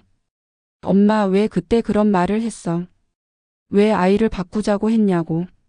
그게 내 평생을 망쳤어. 잠시 침묵이 흘렀어요. 그리고 엄마가 낮게 말했어요. 맞아, 그 말은 내가 했어. 하지만 넌 아무 말도 하지 않았지. 그게 더 무서웠어. 내 침묵이 나를 동의하게 만든 거였어. 내가 왜 말을 못했는지 알아? 난 너무 무서웠어. 남편은 술에 취해 기억도 못하고 경찰은 운전자가 누군지 캐묻고 그 상황에서 내가 무슨 말을 할 수 있었겠어. 엄마마저 날 몰아붙였잖아. 엄마의 한숨이 수화기 너머로 길게 흘러나왔어요. 서진아, 나는 널 지키려고 한 거였어. 내가 두 아이를 키울 수 있도록 길을 터주려고 했던 거야. 근데 내가 그 길을 선택했지. 내가 침묵했잖아. 그 말이 제 가슴을 찔렀어요. 맞았어요. 결국 선택은 제 몫이었어요. 나는 침묵했고 그 침묵이 모든 걸 죄로 만들었어요. 전화를 끊은 뒤 거실에 앉아 한참을 울었어요. 억울함, 분노, 슬픔, 미안함이 다 뒤섞여 제 안에서 소용돌이쳤어요. 창밖을 보니 또 빗방울이 떨어지고 있었어요. 20년 전 그날처럼. 빗소리가 점점 커지자 제 심장도 요동쳤어요. 마치 그날로 다시 끌려가는 것 같았어요. 저는 스스로에게 중얼거렸어요. 그래, 이제는 도망치지 말자. 애들이 나를 미워해도 끝까지 진실을 말하자. 내가 죄인이라면 죄인이라고 인정하자. 하지만 내가 왜 침묵했는지는 반드시 알려주자. 눈물이 뺨을 타고 흘러내렸어요. 그 눈물 속에서 희미하게 빛이 보였어요. 아직 끝나지 않았다는 걸, 이제 시작이라는 걸 알 수 있었어요. 아침에 눈을 떴을 때 방 안 공기가 눅눅했어요. 밤새 내린 비가 장판까지 식혀놓은 듯 했어요. 거실로 나가니 식탁 위에 남편이 놓고 간 쪽지가 있었어요. 오늘 저녁 같이 보자. 도망 안 갈게. 둥근 글씨가 낯설게 보였어요. 저는 쪽지를 손바닥에 얹은 채 한참 서 있었어요. 이상하게도 손바닥이 뜨겁더라고요. 휴대폰이 울렸어요. 발신자 이태수. 오늘 낮에 와. 마지막 원본 소리까지 정리했어. 그 말에 제 심장이 한번 크게 내려앉았다가 천천히 올라왔어요. 도망치고 싶었지만 도망갈 데가 없었어요. 도망갈 이유도 이제 없었고요. 공장 사무실 문을 열자 기름 냄새와 오래된 형광등 소리가 동시에 들렸어요. 이태수는 창가 블라인드를 반쯤 내리고 노트북을 돌려 제 쪽으로 밀었어요. 이번 건 외부 CCTV랑 차 안 블랙박스 소리 맞춘 거야. 누가 뭘 했는지, 어디서 속도가 줄었는지 다 나와. 영상이 시작됐어요. 회색 비가 화면을 가득 채웠고 와이퍼가 낄거리며 리듬을 찍었어요. 바깥 카메라에는 반창 공장 앞 사거리, 젖은 아스팔트 위로 헤드라이트가 무르로 길게 퍼져 있었어요. 안쪽 화면에는 조수석 쪽에서 흔들리는 시야, 그리고 아기의 울음소리가 낮게 깔렸어요. 여기. 이태수가 타임라인을 건드렸어요. 1차 경고. 운전석 쪽에서 무릎이 들썩였고 페달을 밟는 둔탁한 소리. 남편이 숨이 거칠어졌어요. 그리고 2차. 조수석, 그러니까 제 쪽에서 멈춰. 하는 목소리가 터졌어요. 제 목소리였어요. 그 순간 속도가 급히 줄었고 차가 오른쪽으로 미끄러지며 가로등을 스칠 듯 지나갔어요. 여기 봐. 이태수가 화면을 확대했어요. 운전대 위로 그림자 하나가 덮였고 왼손 손목에 작고 둥근 점이 번쩍 지나갔어요. 제 점이었어요. 내가 잡았어. 그는 단정적으로 말했어요. 저는 눈을 감았다 떴어요. 숨이 목구멍에 걸려서 마치 낡은 빨래 집게로 집어 올린 것처럼 끊어졌어요. 그래요. 내가 잡았어요. 근데 끝이 아니야. 이태수가 영상을 이어 재생했어요. 제가 핸들을 왼쪽으로 강하게 틀었고 그 덕에 앞쪽 트럭과의 정면 충돌은 피했어요. 대신 차가 회전하며 중앙 분리대를 스치고 멈칫 바로 그때 뒤에서 달려오던 소형 트럭이 미끄러져 범퍼를 강하게 들이받았어요. 뒤통수를 망치로 얻어맞은 듯한 둔탁한 소리가 방 안 스피커를 울렸어요. 남편이 짧게 신음했고 아기 울음이 더 커졌어요. 이태수가 정지 버튼을 눌렀어요. 정면은 내가 피했어. 2차 추돌은 뒷차가 못 멈춘 거야. 내가 핸들을 안 잡았으면 결과는 더 나빴을 거야. 저는 의자 등받이에 기대지 못하고 상반신을 앞으로 말았어요. 양손으로 얼굴을 감쌌어요. 억울함이, 분노가, 안도감이, 죄책감이 한꺼번에 밀려왔어요. 그런데 왜 우린 이렇게 망가졌지요? 내가 살리려 했는데 왜 이렇게. 이태수가 잠시 침묵하다가 책상 서랍을 열어 스냅 사진 같은 걸 꺼냈어요. 비에 젖은 도로, 노란 폴리스 라인, 그리고 멀찍이 우산을 들고 있는 두 사람의 뒷모습. 박소정이 말한 장면 나도 봤어. 근데 그날 내가 아이를 바꾸자고 먼저 말하는 장면은 없어. 소리는 멀어. 대신 나이 많은 여자 목소리가 먼저 들려. 저는 고개를 번쩍 들었어요. 뭐라고요? 볼륨 올려볼게. 화면 바깥 빗소리 너머로 쉰 여성의 목소리가 새듯 들어왔어요. 아이를 바꾸자. 엄마 목소리였어요. 김명자. 그 다음 짧고 미세한 거의 들리지 않는 제 숨소리. 그 숨소리 뒤에 길고 길게 이어지는 침묵. 제 눈에서 갑자기 눈물이 확 쏟아졌어요. 저는 그대로 의자에서 반쯤 미끄러져 내려왔어요. 내가 말한 게 아니었어요. 그런데도 내가 가만히 있었어요. 이태수는 제게 휴지를 내밀면서도 눈을 피했어요. 서진 씨. 난 이 파일을 오래 숨겼어. 내가 무너질까 봐서? 아니야. 사실은 나도 겁났어. 내 남편도 시댁도 동네도 이 공장도 다 엮여 있었거든. 근데 이제는 내가 봐야 할 때 같아. 저는 눈물을 훔치고 일어섰어요. 다리가 후들거렸지만 왼발 오른발 조심스럽게 딛고 섰어요. 오늘 밤 우리 4명이 같이 볼 거예요. 나 남편 주원 가은. 더는 혼자 보지 않을 거예요. 이태수는 고개를 끄덕였어요. 파일 복사해 줄게. 대신 오늘은 거기까지. 설명은 내가 해. 해가 기울 무렵 집으로 돌아오니 남편이 이미 거실에 앉아 있었어요. 손에 들고 있던 쪽지, 아침에 본 그 글씨가 테이블 위에 펼쳐져 있었어요. 아이들한테 연락했어. 그가 말했어요. 온대. 그 말을 듣자마자 머릿속 어딘가에서 쾅 소리가 났어요. 무너질 준비를 하는 소리 같았어요. 저는 USB를 노트북에 꽂고 화면을 텔레비전에 띄웠어요. 손등에서 식은땀이 흘렀어요. 현관 비밀번호가 눌리는 소리가 들렸고 주원과 가은이 들어왔어요. 두 아이의 얼굴은 경계로 단단하게 잠겨 있었어요. 오늘은 내가 말할게. 제가 먼저 시작했어요. 그리고 너희가 물으면 다 대답할 거야. 변명 안 하고. 주원이 팔짱을 끼고 서 있었고 가은은 소파 등받이에 가볍게 기대어 제 표정을 살피고 있었어요. 남편은 제 옆에 앉아 손가락을 꼭 쥐고 있었어요. 플레이. 빗소리, 와이퍼, 아기 울음, 그리고 제가 소리를 질렀어요. 멈춰. 화면 속 저의 왼손이 운전대로 확 올라붙었어요. 속도가 줄고 차가 회전을 시작했어요. 정지. 저 손 제 손이에요. 제가 말했어요. 목이 말라 모래를 씹는 것 같았어요. 그리고 들어봐. 볼륨을 올리자 화면 바깥에서 쉰 목소리가 새어 들어왔어요. 아이를 바꾸자. 조용한 침묵. 화면 속 저는 아무 말도 하지 않았고 밖에서는 비만 쏟아졌어요. 주원이 고개를 천천히 돌려 저를 봤어요. 가은은 한 손으로 입을 가렸어요. 남편의 손가락 마디가 하얗게 질리도록 힘이 들어가 있었어요. 그 말은 내가 한 게 아니었어. 제가 낮게 말했어요. 엄마가 말했어. 내 외할머니가. 근데 난 말리지 못했어. 아니, 말하지 않았어. 그 순간 내 침묵이 모두를 움직이게 했어. 주원의 눈이 벌겋게 물들었어요. 그럼 왜 지금까지? 무서웠어. 제가 바로 답했어요. 너희 아빠가 잡혀갈까봐, 너희 둘이 흩어질까봐. 그래서 나는 거짓과 침묵으로 집을 지었어. 그리고 알게 됐어. 거짓으로 지은 집은 비 오면 먼저 젖고 바람 불면 먼저 흔들린다는 걸.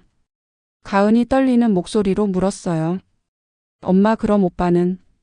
내 오빠는 내 품에서 자랐고 내 오빠는 내 아들이야. 피가 아니어도 나는 엄마였어. 근데 내 말이 맞아.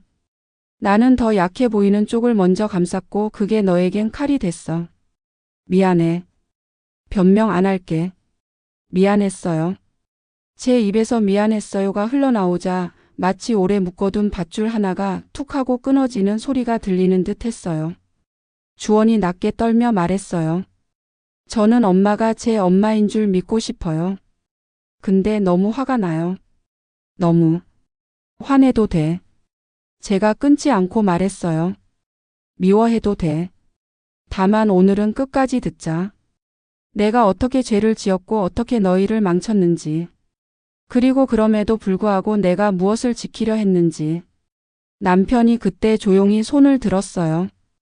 서진이만 죄인 아니야. 나도 죄인이야. 내가 그날 술을 마셨고 내가 핸들을 쥔 채 흔들렸고 결국 마지막에 내 아내가 대신 잡게 만들었어. 내가 도망쳤고 내 아내가 내 몫의 벌까지 떠안았어. 난 오늘 운전 그만둘 거야. 그리고 너희가 원하면 경찰에 자진 신고하자. 늦었지만 내가 할 수 있는 걸 할게. 거실이 숨을 멈춘 듯 조용해졌어요. 냄비에서 물 끓는 소리 같은 아주 작은 전자기기의 윙소리만 들렸어요. 오늘은 여기까지. 제가 말했어요. 내일 엄마 그러니까 외할머니에게 같이 가자. 그 사람 입으로도 듣자. 누가 어떤 말을 했는지. 나 혼자 듣지 않고 우리 넷이 같이. 주원이 고개를 조금 끄덕였고 가은은 소파 등받이에 기대던 몸을 천천히 내려 소파 끝에 앉았어요. 남편은 숨을 길게 내쉬었어요.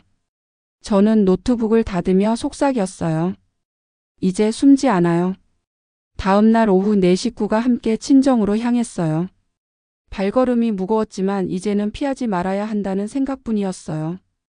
현관문 앞에 선이 오래된 나무 냄새와 양 냄새가 섞여 코끝을 찔렀어요.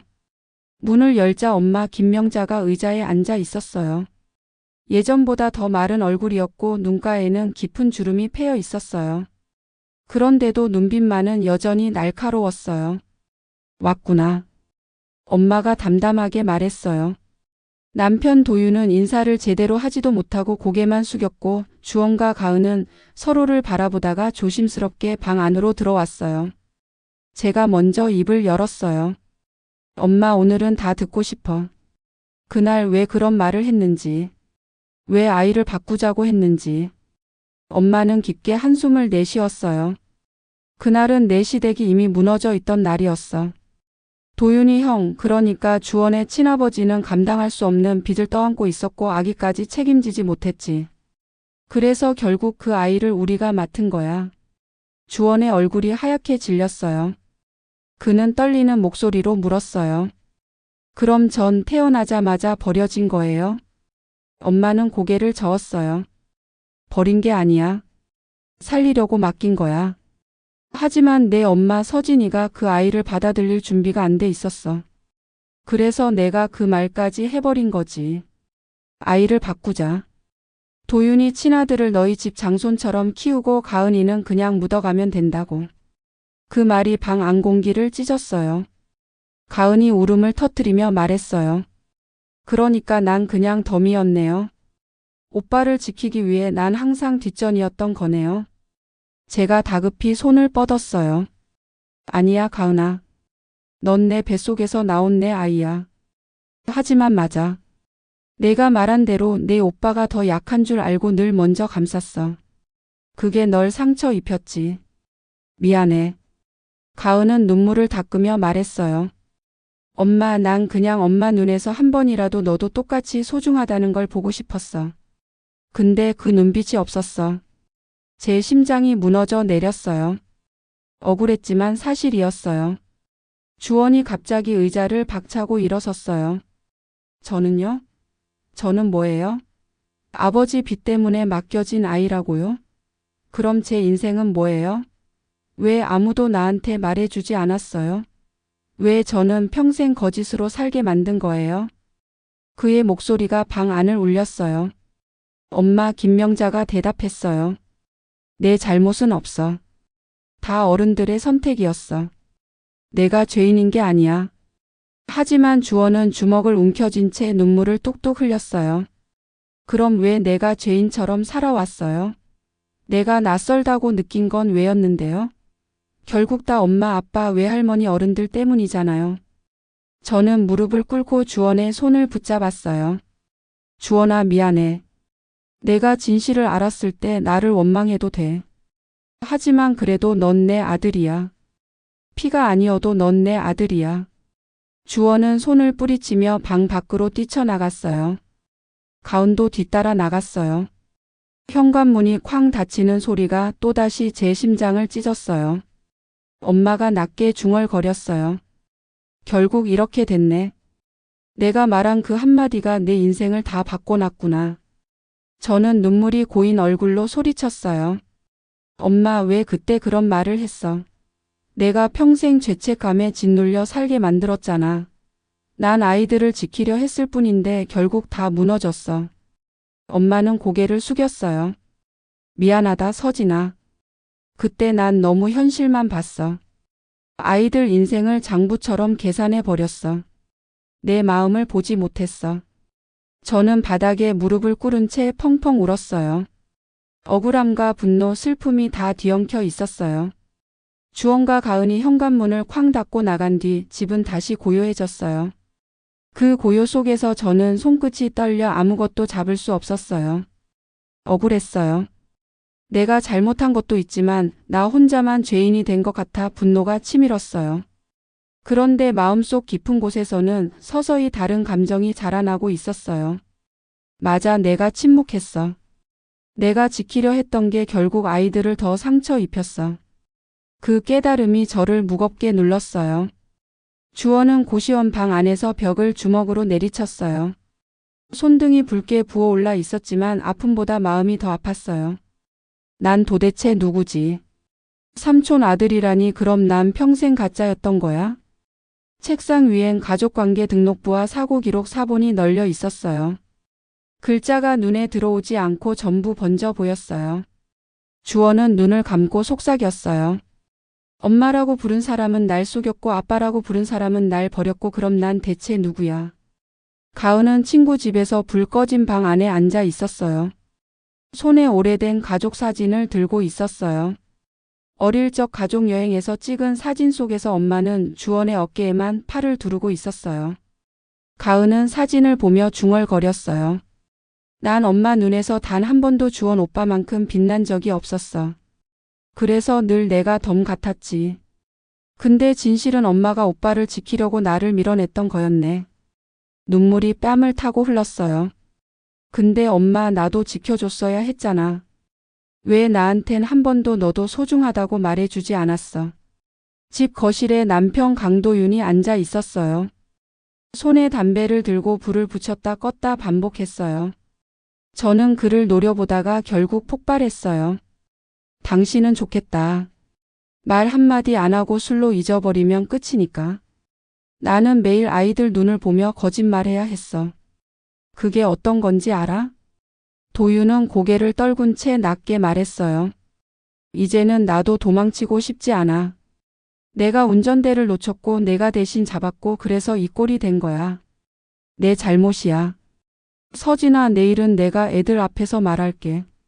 죄를 인정할게. 저는 멍하니 남편을 바라봤어요.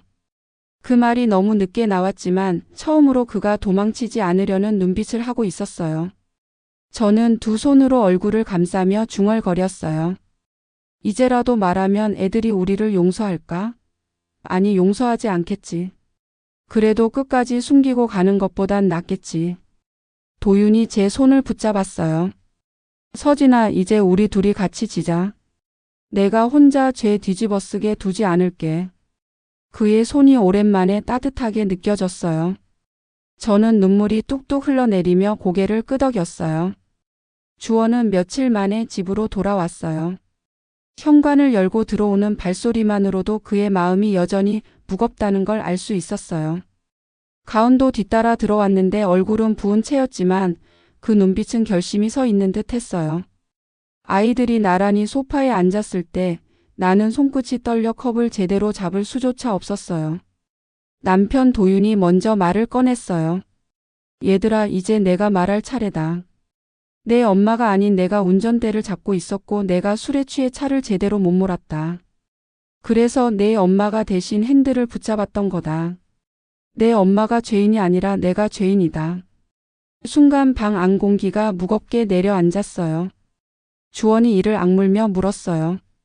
그럼 왜 지금까지 한마디도 안 했어요? 왜 엄마만 죄 뒤집어쓰게 놔뒀어요? 도윤은 고개를 떨군 채 눈을 질끈 감았어요. 겁이 났다. 감옥에 갈까봐, 가족이 무너질까봐. 그래서 숨어버렸어. 그게 내 죄다. 이제는 내가 신고하라면 신고도 하겠다. 늦었지만 이제라도 내가 책임지겠다. 나는 눈물이 터져 나와서 손으로 얼굴을 가리며 울었어요. 억울함이 분노로 바뀌었다가 다시 후회로 바뀌었어요. 그동안 나는 내가 혼자 모든 걸 짊어지고 있다고 생각했는데 사실은 우리 둘 다 도망치고 있었던 거였어요. 주원은 눈물을 글썽이며 고개를 돌렸고 가은은 흐느끼며 무릎 위에서 손을 꽉 쥐고 있었어요. 나는 두 아이에게 다가가 손을 뻗었어요. 엄마가 미안하다. 내 아빠도 나도 잘못했어. 난 너희를 지키려 했다고 말했지만 결국 숨기고 침묵한 게 너희를 더 아프게 만들었어. 미안해, 용서해달라는 말도 못하겠다. 그냥 알고만 있어줘. 주원은 잠시 침묵하다가 낮게 중얼거렸어요. 엄마, 아빠 전 아직도 화나요. 제 인생이 거짓이었던 것 같아서 너무 괴로워요. 하지만 적어도 이제는 도망치지 않는 게 보여요. 그게 조금은 다행인 것 같아요. 가은도 눈물을 닦으며 말했어요. 엄마, 나 아직도 서운해요. 내가 덜 사랑받았다고 느낀 상처는 쉽게 안 없어져요. 그래도 오늘만큼은 엄마가 진짜로 우리를 붙잡고 있다는 게 보여서 조금은 숨이 트여요. 그 말을 들은 순간 가슴 깊은 곳에서 무너져 내리던 벽이 조금은 금이 가는 것 같았어요. 나는 아이들을 끌어안았어요. 아이들은 처음엔 어색하게 굳어 있었지만 결국엔 어깨가 떨리며 내 품에 안겼어요. 남편도 다가와 우리 곁에 앉았어요. 네 사람이 모여 울고 있는 그 순간 비로소 지난 20년 동안 우리를 묶어온 거짓과 침묵이 조금씩 풀려나가는 것 같았어요. 며칠이 지나고 집안의 공기는 조금씩 달라지고 있었어요. 여전히 서로 눈을 마주치면 서늘한 침묵이 감돌았지만 그 침묵 속에는 이제 설명되지 않은 진실이 아니라 말해진 진실의 무게가 자리 잡고 있었어요. 나는 부엌에서 국을 끓이고 있었고 가은은 옆에서 말없이 팔을 다듬고 있었어요. 주원은 식탁에 앉아 노트북을 켜놓고 뭔가를 쓰고 있었는데 눈빛이 전보다 덜 흔들려 보였어요. 남편은 텔레비전을 켜놓고도 한 번도 화면을 보지 않고 담배 대신 뜨거운 차만 마시고 있었어요. 작은 변화였지만 나는 그 작은 움직임들 속에서 우리가 조금씩 다시 살아나고 있다는 걸 느꼈어요. 저녁 식사 자리에 4명이 모인 건 오랜만이었어요. 밥상 위에 국이 올라가자 가은이 젓가락을 들면서 조심스럽게 말했다. 엄마, 이거 내가 썬 거예요. 예쁘게는 못 잘랐지만. 그 말이 너무 평범해서 오히려 눈물이 날 뻔했어요. 주원도 고개를 들어 국을 한 숟갈 뜨더니 천천히 말했어요. 엄마, 나 기사 하나 써봤어요. 가족이라는 이름에 침묵이라는 제목이에요. 학교 과제로 냈는데 교수님이 진지하게 잘 읽었다고 하더라고요. 나는 눈이 시큰거렸지만 애써 웃으며 대답했어요. 그래, 잘했구나. 내가 하고 싶은 대로 해. 엄마는 막지 않을 거야. 식탁 위 대화는 여전히 조심스러웠지만 오랜만에 웃음이 피어나는 순간도 있었다. 가은이 오빠한테 형광펜 좀 그만 빌려 쓰라며 투정을 부렸고 주원은 너는 내가 친오빠 아니라고 했잖아. 근데 형광펜은 왜 친오빠처럼 달라고 해? 하며 농담을 던졌다. 순간 가은은 울컥하는 듯 하다가도 피식 웃음을 터뜨렸고 그 웃음이 내 가슴을 덮는 듯 따뜻하게 번졌다. 밤이 되어 불을 끄고 아이들 방 앞에 서 있었어요. 문틈 사이로 들려오는 가은의 웃음소리와 주원의 낮은 목소리를 들으며 나는 문에 귀를 대고 한참 서 있었어요. 그렇게 서 있다가 결국 문 앞에 주저앉아 눈물을 흘렸어요. 이제라도 괜찮아. 내가 나를 미워해도 괜찮아. 다만 내가 내 곁에만 있어준다면. 다음 날 도윤이 정장을 차려입고 나섰어요. 경찰서에 가겠다. 늦었지만 내가 내 몫을 해야 할 것 같아. 나는 그를 붙잡지 않았어요. 도망만 다니던 남편이 스스로 발걸음을 떼는 모습을 보니 비로소 조금은 용서할 수 있을 것 같았다. 아이들도 침묵했지만 그 침묵 속에는 동의가 있었다. 우리 네 사람은 이제 각자의 자리에서 죄와 상처를 감당하기 시작한 것이었다. 며칠 후 주원은 기자단 인턴으로 합격 소식을 전해왔다. 그는 전화를 붙잡고 엄마 나 이제 내가 누구인지 알지 못해도 내가 하고 싶은 건 할 수 있을 것 같아. 내 이름으로 글을 쓰고 싶어. 라고 말했다. 나는 눈물을 삼키며 대답했다. 주원아, 내가 어떤 이름을 가지고 있든 넌 내 아들이야. 내가 키운 아들이야. 그 사실은 변하지 않아. 가은은 응급실 근무가 끝나고 돌아와 내 손을 잡으며 말했다. 엄마, 이제 난 내가 덜 사랑받았다는 생각 안 할래요. 내가 상처받았던 건 사실이지만 그래도 엄마가 나를 낳았고 나를 길렀고 지금도 내 손을 잡고 있잖아요. 그게 나한테는 충분해요. 나는 그 손을 꼭 잡으며 대답했다. 가은아, 미안했어. 그리고 고마워. 나를 딸이라고 불러줘서. 며칠 뒤 우리는 다시 엄마 집을 찾았어요. 그동안 수십 번이나 원망했고 피하고 싶었지만 마지막은 거기서 시작해야 한다는 걸 알고 있었어요. 현관문을 열자 엄마는 이미 의자에 앉아 우리를 기다리고 있었어요. 눈가엔 깊은 주름이 더 늘어 있었고 손등은 바싹 마른 나무 껍질처럼 갈라져 있었어요. 그런데도 그 눈빛만은 여전히 무거웠어요. 나는 조심스럽게 말했다. 엄마, 오늘은 끝내고 싶어. 이제 숨길 것도 꾸밀 것도 없어. 엄마는 우리 넷을 한참 바라보다가 떨리는 목소리로 입을 열었어요. 그래, 내가 잘못했다. 내가 그날 아이를 바꾸자고 말했어. 그건 분명 내 목소리였어. 너희 시댁이 흔들리고 있었고 주원이가 장손이라는 이유로 더 안전하게 살아야 한다는 생각에 내가 그 말을 내뱉었어. 하지만 그 순간 너를 죄인으로 만들었지. 주원이 이를 악물고 물었어요. 그럼 전 결국 거래된 아이였던 거예요? 엄마는 눈물을 글썽이며 고개를 저었어요. 아니야. 내가 거래된 게 아니라 어른들이 살려보겠다고 발버둥친 거였어. 하지만 그게 잘못된 방법이었다.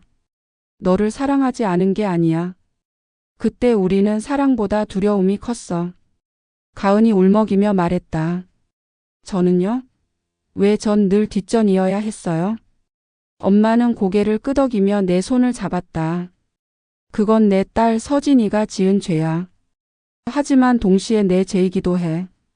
내가 주원을 먼저 지켜야 한다는 말로 서진이를 눌러버렸으니까. 결국 그 말들이 널 상처 입혔지. 나는 그제야 깨달았어요. 억울함이 평생 나를 짓눌렀지만 사실 나도 피해자인 동시에 가해자였다는 걸요. 나는 울면서 아이들을 향해 말했다. 엄마가 내 외할머니 말에 눌려서 침묵했어. 그 침묵이 너희를 죄인처럼 만들었어. 그게 내 죄야. 그 순간 주원과 가은 모두 눈물을 터뜨렸어요. 주원은 고개를 숙이며 말했다. 엄마, 아직 용서할 준비는 안 됐어요. 근데 이제는 알겠어요. 엄마도 피해자였다는 거. 가은도 흐느끼며 말했다. 엄마, 나도 아직 아파요. 하지만 그래도 엄마가 지금 이렇게 울고 있는 걸 보니 조금은 덜 미워질 것 같아요. 엄마, 김명자는 결국 우리 앞에서 무릎을 꿇었어요. 미안하다. 내 욕심과 두려움이 너희 모두를 이렇게 만들었구나. 이제라도 사죄하고 싶다. 그 모습을 보니 가슴속 억울함이 서서히 눈물에 녹아내렸어요. 나는 그 손을 잡으며 말했다. 이제 됐어, 엄마. 늦었지만 그래도 이제라도 말해줘서 고마워. 방 안엔 울음소리만 가득했지만 그 울음은 예전처럼 서로를 갈라놓는 소리가 아니라 조금씩 이어붙이는 소리였어요. 집으로 돌아오는 길 창밖에는 봄비가 부슬부슬 내리고 있었어요. 비 냄새가 묘하게 지난 날의 슬픔을 닮아 있었지만 어쩐지 그 속에서 새로운 숨결도 느껴졌어요. 집에 들어와 네 식구가 다시 마주 앉았을 때 누구도 쉽게 말을 꺼내지 못했어요. 긴 침묵 끝에 내가 먼저 입을 열었어요. 주원아, 가은아, 엄마가 너희한테 무릎 꿇고 사과하고 싶어. 이제 와서 미안하다고 말하는 게 무슨 소용이 있냐고 생각할 수도 있겠지. 하지만 그래도 말하고 싶어. 미안했어. 그리고 고마워. 나 같은 엄마 밑에서 그래도 꿋꿋하게 자라줘서. 주원은 한참 동안 고개를 숙이고 있다가 떨리는 목소리로 대답했어요. 엄마, 전 아직 혼란스러워요. 내가 누구인지 앞으로 어떻게 살아야 할지. 하지만 적어도 이제는 도망치지 않고 내 길을 가보고 싶어요. 엄마가 끝까지 제 엄마라고 말해줬으니까 그게 제겐 힘이에요. 가은도 울먹이며 말했다. 엄마, 난 여전히 서운한 게 많아. 하지만 이제 알겠어. 엄마 눈빛에 내가 없었던 게 아니라 엄마가 겁나서 나를 똑바로 못 본 거였다는 걸. 나도 이제 엄마 눈을 똑바로 볼래. 그리고 엄마 딸이라고 크게 말하고 싶어. 나는 두 아이를 꼭 끌어안았어요. 눈물이 쏟아졌지만 이번엔 억울해서 우는 게 아니었어요. 놓치고 있던 것들을 다시 붙잡을 수 있다는 희망 때문에 울었어요. 남편 도윤도 우리 곁에 와서 손을 얹었어요. 그는 낮게 그러나 단단하게 말했다. 나도 이제 술 뒤에 숨지 않을 거다. 책임질 건 책임지고 아버지로서 다시 살아보겠다. 그 순간 우리 네 사람의 울음이 한데 섞였어요. 그 울음은 지난 20년의 상처를 씻어내는 봄비 같았어요. 며칠 뒤 주원은 기자단 인턴으로 첫 출근을 했고 가은은 다시 응급실로 나갔어요. 도윤은 택시 운전을 그만두고 교통안전공단에서 재교육을 받기 시작했어요. 그리고 나는 반찬가게 문을 열며 오래된 간판을 바꿔 달았어요. 강간의 반찬이라고. 가족 이름을 걸고 새 출발을 하겠다는 다짐이었어요. 저녁 무렵 간판 불빛이 켜지는 걸 바라보며 나는 속삭였어요. 이제야 알겠어. 가족은 피가 아니라 끝내 서로를 붙잡아 주는 손끝에 있다는 걸.